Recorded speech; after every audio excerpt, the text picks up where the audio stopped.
Oke, saya langsung lanjut ke Mas Reza. Mas Reza, langsung aja. Tadi Bang Jeffrey menanyakan, betulkah Vena Melinda mengalami KDRT? Bukti apa yang Anda miliki?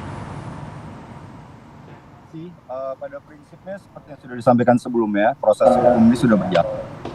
Dan ya kita harus sama-sama menghormati proses hukum ini. Dan seperti kita pahami, kalau misalkan proses hukum ini berjalan, kami sudah memberikan juga bukti-bukti yang cukup dan relevan kepada para penyidik. Salah satunya adalah hasil pemeriksaan medis di rumah sakit. Dan saya yakin penyidik pun akan bersikap profesional dengan melakukan konfirmasi atau pemeriksaan juga kepada dokter yang terkait. Sehingga kalau misalkan pertanyaan apakah benar patah apa tidak, sebenarnya itu kompetensi dokter untuk menentukan berdasarkan hasil pemeriksaan medis yang sudah dilakukan.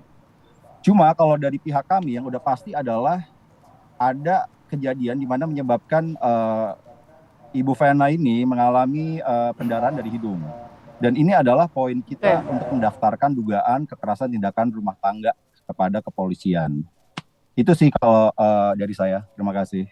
Oke, jadi hasil visum tadi ya, Bang Jeffrey langsung ditanggapi ada hasil visum yang menggambarkan bahwa Vena Melinda ini mengalami KDRT.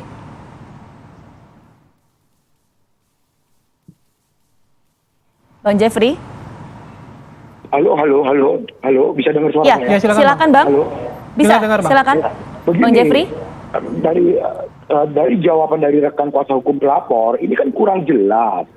Tapi yang bisa dipastikan adalah bahwa Ibu V mengalami pendarahan dari hidung, kan begitu. Nah, kenapa ini saya tanyakan? Tentu kalau saya bertanya, ini ada konstruksi hukum, begitu loh. Kalau hanya hidungnya berdarah, seharusnya yang dikenakan adalah pasal 44 ayat 4, begitu loh.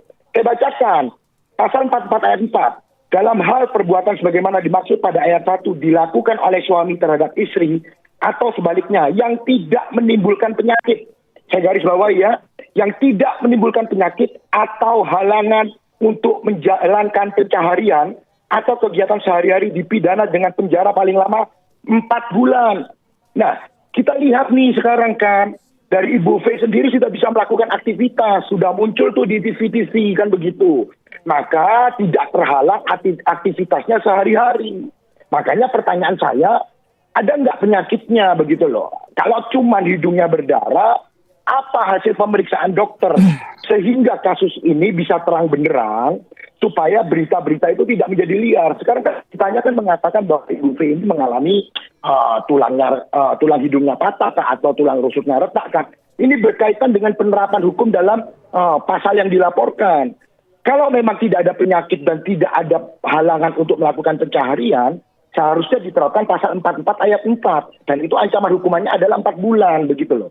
Kalau diterapkan pasal 44 ayat 4, yang ancaman hukumannya adalah hanya 4 bulan, maka klien kami tidak perlu dilakukan penahanan oleh kepolisian Polda Jawa Timur.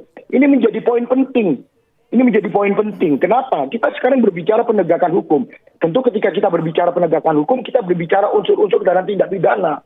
Kalau dalam unsur-unsur tindak pidana itu sendiri salah satunya memang tidak menimbulkan penyakit dan tidak berhalangan dalam melakukan mata pencaharian atau kegiatan sehari-hari, maka seharusnya pasal 44 ayat 4 itu bisa diterapkan.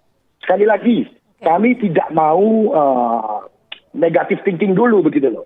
Tapi kami hanya berharap kalau memang ini cuma berdarah, kita nanti akan buktikan apakah benar berdarah ini karena patah hidung. Begitu. Terima kasih. Oke, Mas Reza silakan ditanggapi. Apakah berdarah ini, saya fokus dulu ke situ ya. Kalau pasal 44 nanti saya tanyakan ke Pak Dirmanto. Ke Mas Reza dulu.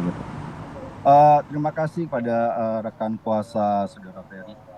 Mungkin kalau kita bicara mengenai konstruksi hukum, kita melihat timetable-nya mungkin jangan sekarang ya. Kita ngelihat pada masa kejadian ya. Pada saat kejadian itu, di hari Minggu kemarin itu tujuannya Bu Vena datang ke Kediri itu untuk melakukan pekerjaannya. Untuk bertemu sama konstituennya terkait dengan rencana beliau untuk mencalonkan diri sebagai legislatif lagi tahun 2024. Jadi pada saat kejadian itu terjadi, secara otomatis pekerjaan dia tidak bisa dilakukan pada hari itu untuk bertemu sama konstituennya.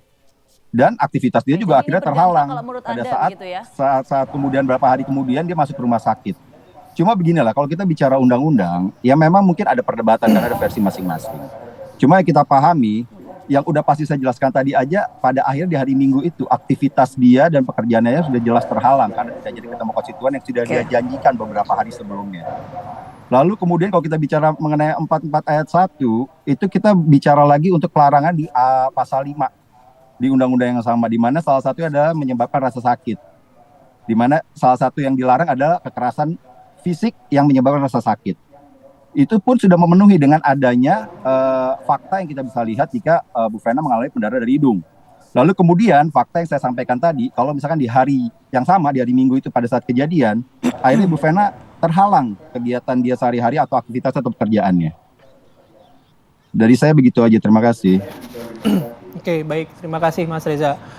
Saya terakhir ke Pak Dirmanto gitu. Pak Dir, kalau melihat apa yang disampaikan oleh Bang Jeffrey tadi, satu soal pasal 44, kemudian ini kita akan bicara soal secara keseluruhan gitu ya, mungkin dari aparat penegak hukum. Seserius apa sih Pak kasus KDRT ini harus menjadi concern kita bersama? Karena itu yang dilaporkan oleh Vena Melinda. Jadi begini Mbak, Mas Bayu ya, bahwa polisi dalam hal menangani aduan yang kemudian menjadi laporan polisi ini kan tentunya bekerja secara profesional dan prosedural. Ya. Ada kaitan dengan undang-undang yang mengatur di situ.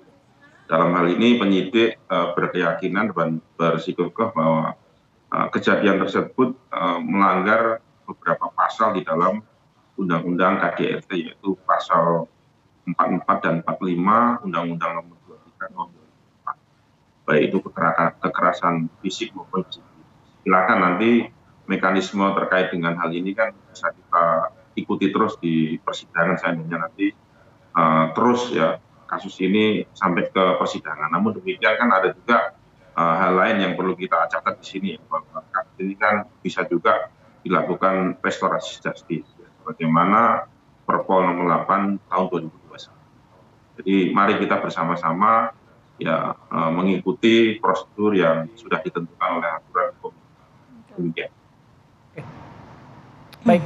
Baik, terima kasih Pak Dirmanto, Bang Jeffrey terima kasih, Mas Reza juga terima kasih sudah bergabung bersama kami pagi hari ini. Selamat beraktivitas kembali, salam sehat selalu. Selamat pagi.